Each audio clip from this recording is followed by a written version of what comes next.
السلام عليكم ورحمة الله تعالى وبركاته. أزول في الله ونتمنى لكم كامل تكونوا في صحة جيدة، واللي مريض ربي يشافيه. مرحبا بكم في فيديو جديد، ومرحبا بكم في قناتكم الجديدة ديبورتي دي زاد. وقناتي الأولى بنوها لي اللي واسمها رياضة دي زاد، اللي كان عندها 7000 متابع. بون، نبداو القصة تاع اليوم ونتكلموا عليها غير بشوية باش نفهموا مليح القصة. وباش نفهموا مليح القصة لازم نرجعوا شوية للور ونتفكروا كي كان كريستيانو رونالدو يلعب في ريال مدريد. كان واحد من أكثر اللاعبين تأثيرا في العالم، لدرجة أنه بعض المنصة التواصل الاجتماعي كان طلب من اللاعب باش يدير تغريدة أو يكتب 2 كلمات ويخلص عليهم 100,000 أورو. يعني ماشي إعلان، ماشي فيديو، ماشي حملة، غير جملة ولا صورتين ودراهم تطيح عليه. هذا هو عالم النجومية، كل حركة محسوبة وكل كلمة عندها ثمن. وهنا نرجع لقضيتنا اليوم، قصة زين الدين زيدان، الأسطورة، الرمز والإنسان اللي ما يتباعش. خلوكم مع القصة ونبداو على بركة الله.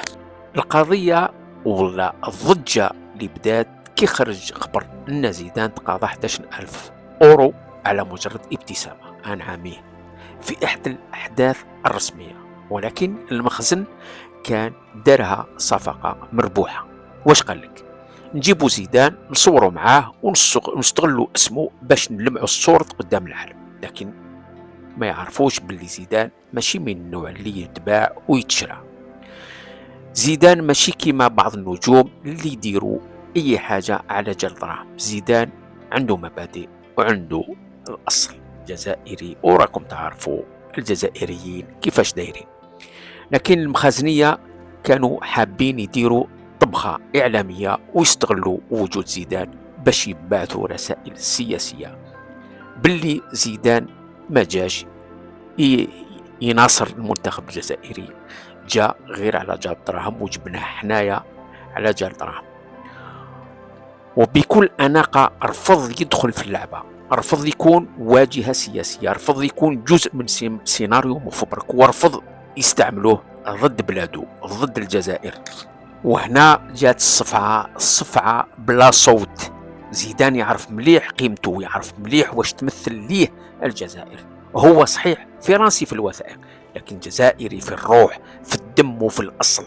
زيدان ما يحبش يدخل في الصراعات السياسية، وما يحبش يكون أداة في يد أي نظام، وما يقبلش يكون جزء من حملة ضد بلاده الجزائر الأصلية. هادو الناس المخزنية هادو ما يحشموش، ما كفاهمش السقلة اللي عطاهم بلال في كوزينتهم، وهكذاك مازال عن بالهم كيما البحث اللي يتشراو غير بضراهم. يا جماعة، القصة ماشي ابتسامة تاع 11,000 أورو، القصة أكبر، قصة مبادئ، قصة موقف، قصة راجل يعرف قيمته وما يرضاش يكون دومية ولا بوبيا في العامية تاعنا. وزيدان مرة أخرى يثبت باللي الشهرة ما تبدلش رجال، وأن الأصل يبقى أصل. والكامين اللي كانوا رايحين يديروا له يديوه الفندق وين كان المنتخب تاعهم، هكذا باش يقولوا كأدلة باللي ما جاش على جال الفريق الوطني الجزائري، جاء على جال دراهم كما داروا للرئيس الفيدرالية الدولية لكرة القدم الفيفا. إذا كان حبيتوا تبراو من المرض تاعكم اللي واسمه الجزائر، اللي ما تقدروش تنطقوا هذه الكلمة، نقول لكم بالعامية، حبيتوا تبراو انسى تبرا. احنا بالجزائريين ديروا في بالكم، كاين ناس راهم جزائريين في المنفى، نفاهم الاستعمار في 1870، مازالهم 5 جينيراسيون، مازالهم يقولوا تحية الجزائر. ونزيد نقولها لكم، تحية الجزائر. خوتي، قولوا لي واش رايكم في موقف زيدان؟ هل تشوفوه رسالة واضحة ولا مجرد صدفة؟ السلام عليكم ورحمة الله وبركاته. على بروشان فيديو ان شاء الله.